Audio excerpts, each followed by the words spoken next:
everyone, my name is Nicole and I'm a customer service representative with Holton Wise. Today we're going to be talking about maintenance requests.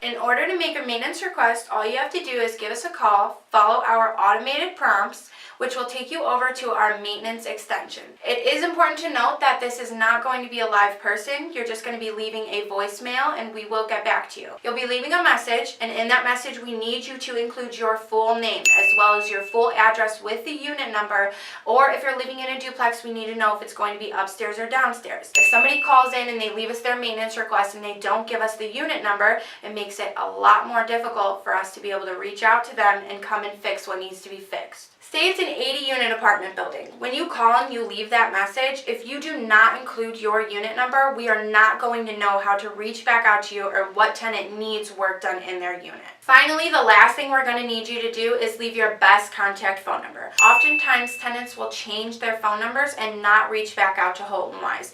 This is making it a lot more difficult for us to be able to get out to your unit in a timely fashion to fix whatever needs to be fixed in there. Thanks for watching. I'm Nicole and I'm a customer service representative with Holton Wise. If you have any questions, drop them in the comments below. To see all of our available rental properties, make sure you follow us on Instagram at Holton Wise. Be sure to subscribe to this channel for more information on renting properties from Holton Wise.